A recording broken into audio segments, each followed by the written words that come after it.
பரிசுத்த நாமத்திற்கு சோஸ்திரம். புதிய நாளை கூட்டி கொடுத்த எங்கள் தேவனுக்கு நன்றி கூறி, நீங்க எல்லாரும் தேவனுக்குள்ள மன மகிழ்ச்சியா சந்தோஷமா இருப்பீங்கன்னு நான் விசுவாசிக்கிறேன். இன்றைக்கு ஆண்டவருடைய வார்த்தை எங்களிடம் கடந்து வருகிறது. யோவான் 8ஆம் அதிகாரம் 12ஆம் வசனம். மறுபடியும் இயேசு ஜனங்களை நோக்கி, நான் உலகத்திற்கு ஒளியாய் இருக்கிறேன். என்னை பின்பற்றுகிறவன் இருளிலே நடவாமல் ஜீவ ஒளியை அடைந்திருப்பான் என்றார். என் அன்பான சகோதர சகோதரிகளே, ஏசப்பாவை பின்பற்றுகிற பிள்ளைகள் ஒளியை காண்பார்கள். இன்று அநேக ஜனங்கள் பாவத்திற்குள்ளே மாண்டு போயிருக்கிறாங்க. இருளின் பாதையிலே கட்டப்பட்டிருக்கிறாங்க. உலர்ந்த நிலையிலே எல்லாம் காணப்படுகிறது. மரண படுக்கைகள், கொள்ளை நோய்கள், பய உணர்வுகள், விபச்சாரங்கள், வேசித்தனங்கள், என்று சொல்லி கட்டப்பட்ட நிலையில் இருக்கிற ஜனங்கள் எல்லாம் ஆண்டவரை தேடி வரும்போது விடுதலைகளை பெறுகிறார்கள். இன்று அநேக பொய் நாவுகள், பொய் சொல்லுவது தவறு என்று உணராமல் கூட பொய்களை பேசுகிறவர்களாய் இருக்கிறாங்க. இப்படியாக எல்லாம் இருப்பது தேவனுக்கு பிரியமல்ல. ஒருவரை ஒருவர் குற்றம் சாட்டுவது தேவனுக்கு பிரியமல்ல. அதனால் அவருடைய வழிகளில் வாருங்கள். அவரே ஒளியின் வடிவாய் இருக்கிறார். அவரே விடுதலை கொடுக்கிறவர். அவருடைய வழிகளில் வருகிறவருக்கு விடுதலை உண்டு. அதனால் தான் இயேசு சொல்லுகிறார், நான் உலகத்திற்கு ஒளியாய் இருக்கிறேன். என்னை பின்பற்றுகிறவன் இருளிலே நடவாமல் ஜீவ ஒளியை அடைந்திருப்பான் என்று சொல்லுகிறார். அதனால் அவருடைய வழிகளில் வந்து, அவருடைய பாதையில் வந்து விடுதலைகளை பெற்றுக் கொள்ளுங்கள்.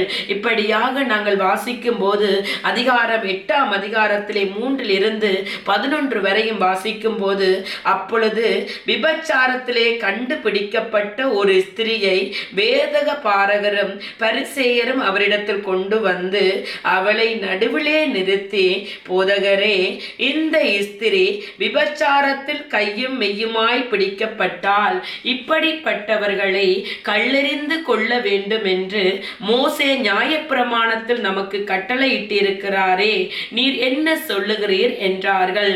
அவர் மேல் குற்றம் சுமத்துவதற்கான காரணம் உண்டாகும் பொருட்டு அவரை சோதிக்கும்படி இப்படி சொன்னார்கள். இயேசுவோ குனிந்து விரலினால் தரையிலே எழுதினார். அவர்கள் ஓயாமல் அவரை கேட்டுக்கொண்டிருக்கையில் அவர் நிமிர்ந்து பார்த்து, உங்களில் பாவம் இல்லாதவன் இவள் மேல் முதலாவது கல்லெறிய கடவன் என்று சொல்லி அவர் மறுபடியும் குனிந்து தரையிலே எழுதினார். அவர்கள் அதை கேட்டு தங்கள் மனசாட்சியினால் கடிந்து கொள்ளப்பட்டு பெரியோர் முதல் சிறியோர் வரைக்கும் ஒவ்வொருவராய் போய்விட்டார்கள். இயேசு தனித்திருந்தார். அந்த ஸ்திரீ நடுவே நின்றாள். இயேசு நிமிர்ந்து அந்த ஸ்திரியை தவிர வேறொருவரையும் காணாமல், ஸ்திரியே, உன்மேல் குற்றம் சாட்டினவர்கள் எங்கே? ஒருவனாகிலும் உன்னை ஆக்கினைக்குள்ளாக தீர்க்கவில்லையா என்றார். அதற்கு அவள், இல்லை ஆண்டவரே என்றாள். இயேசு அவளை நோக்கி, நானும் உன்னை ஆக்கினைக்குள்ளாக தீர்க்கிறதில்லை. நீ போ, இனி பாவம் செய்யாதே என்றார். மறுபடியும் இயேசு ஜனங்களை நோக்கி, நான் உலகத்திற்கு ஒளியாய் இருக்கிறேன். என்னை பின்பற்றுகிறவன் இருளிலே நடவாமல் ஜீவ ஒளியை அடைந்திருப்பான் என்றார். பாவங்களை விட்டு வழி விலகி அவருடைய வழியில் வரும்போது அவரே விடுதலை கொடுக்கிறவர். இன்று அநேகர் நாங்கள் இப்படியாகவே இருக்கிறோம். பிறரை குறை சொல்லுவது, குற்றம் சொல்லுவது, நான் நீதிமான் என்று எண்ணிக்கொண்டு பிறர் மீது குற்றம் சாட்டுகிறவர்களாய் இருக்கிறோம். இப்படியாக இருக்கிறது தேவனுக்கு பிரியமா? எங்களை நாங்கள் ஆராய்ந்து அறிவோம். நாங்கள் இருளின் பாதையிலும் சிறையிருப்பிலும் உலர்ந்த எலும்புகளை போல் இருப்பது தேவனுக்கு பிரியமல்ல. நாங்கள் ஆவிக்குள்ளாக நடத்தப்படும் போதே நாங்கள் விடுதலை பெறுகிறவர்களாய் இருக்கிறோம். இன்று மனித சித்தத்திலே எல்லோருடைய பார்வையிலும் அவரவருக்கு சரியாய் தோணுகிறது. ஆனால் ஆண்டவருடைய பார்வையில் நான் சரியாய் இருக்கிறேனா என்று ஆராய்ந்து அறிகிற காலங்களாய் இருக்கிறது. அதனால் தேவ சமூகத்தில் எங்களை நாங்கள் ஒப்புக் கொடுத்து எங்கள் பாவங்களை அறிக்கையிட்டு எங்கள் குறைகளை குற்றங்களை எங்களுக்கு காட்டிக் கொடுங்க ஆண்டவரே என்று கேட்கும் போது கண்டித்து உணர்த்தும் ஆவியானவர் அதை எங்களுக்கு வெளிப்படுத்துகிறவராய் இருக்கிறார். என் அன்பான சகோதர சகோதரிகளே, நாங்கள் எங்களை ஆராய்ந்து அறிய வேண்டும். குறைகளை விட்டு, தவறுகளை விட்டு, பாவங்களை விட்டு வழி விலகி இயேசுவின் வழியில் நடந்து வருகிறவர்களாய் இருக்க வேண்டும். இன்றைக்கும் அநேகர் பாவங்களுக்குள்ளே மாண்டு போகிறார்கள். அதிலிருந்து வெளியே வர முடியாமல் பரிதவிக்கிறார்கள். ஆனால் இயேசு ஒருவரே விடுதலை தருகிறவர். அதனால் தான் அவர் சொல்லுகிறார், நான் உலகத்திற்கு ஒளியாய் இருக்கிறேன், என்னை பின்பற்றுகிறவன் இருளிலே நடவாமல் ஜீவ ஒளியை அடைந்திருப்பான் என்கிறார். அவருடைய வழிகளிலே வந்து விடுதலைகளை பெற்றுக் கொள்ளுங்கள். இன்றைக்கு யாரெல்லாம் சிறையிருப்பான வாழ்க்கையை வாழுகிறீர்களோ அவரை நோக்கி கூப்பிடுங்கள். அவர் ஜாதி இன சமய வேறுபாடு பார்ப்பவர் அல்ல.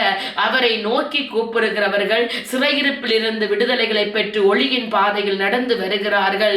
இயேசுவை பின்பற்றி வாருங்கள், அவருடைய சீசர்களாய் மாறுங்கள். அப்படியாக நாங்கள் வாழவே ஒவ்வொரு கிறிஸ்தவ பிள்ளைகளையும் தேவன் அழைக்கிறார். அப்படியானால் இன்றைக்கு நாங்கள் ஆண்டவரை நோக்கி ஒரு சின்ன ஜெபம் செய்வோமா? அன்பான தகப்பனே, இந்த வீடியோவை பார்த்து கொண்டிருக்கிற பிள்ளைகளுடைய சிறை இருப்புகளையும் இருள்களையும் நீக்கி வெளிச்சத்தை காண செய்யுங்க. ஏசப்பா, உமது வழியில் நடந்து வர உதவி செய்யுங்க. சிறை இருப்புகளை மாற்றி பாவங்களை விட்டு வழி விலகி ஒளியின் பாதையில் எங்களை அழைத்து செல்லுங்க. நாங்கள் எது தவறு எது சரி என்று உணர்வடைகிற இருதயத்தை எங்களுக்கு கொடுங்க.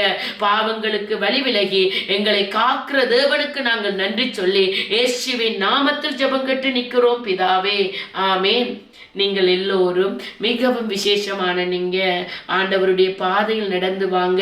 அவருடைய சத்தியங்களுக்கு கீழ்ப்படிந்து வாழும் போது அவர் உங்களையும் உங்கள் குடும்பங்களையும் மென்மேலும் ஆசீர்வதிப்பார்.